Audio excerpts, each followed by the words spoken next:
Ասում եմ, մեզ 2018 թվականին խեղճ մարդու, անճար մարդու պաշտպան էին ընկալում, հիմա չենք ընկալվում որպես այդպիսին, ճիշտ է ասում, արագ հարստացած տղաներն ու աղջիկները արդեն ժողովրդի հետ լայաղել չեն անում շփվել։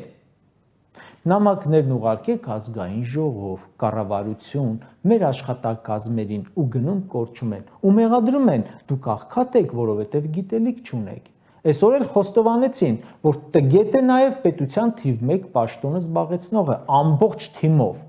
Հիմա էլ ասում են տգետ եք, որովհետև կառավարությունն է տգետ, ու տգետ եք, որովհետև տգետներին բերել եք կառավարություն։ Ու ինչպես որ մնացած ոչ մի դեպքում Նիկոլի նախարարները իրեն չեն հակադարձում, այնպես էլ հիմա չհակադարձեցին, երբ բոլորին անվանեց տգետ։ Դե եթե նրանք համաձայն են, նշանակում է մեր ջանքերն էլ իզուր չեն անցել, որովհետև 7 տարի մենք էլ խոսում ենք տգիտության, ոչ կոմպետենտության մասին։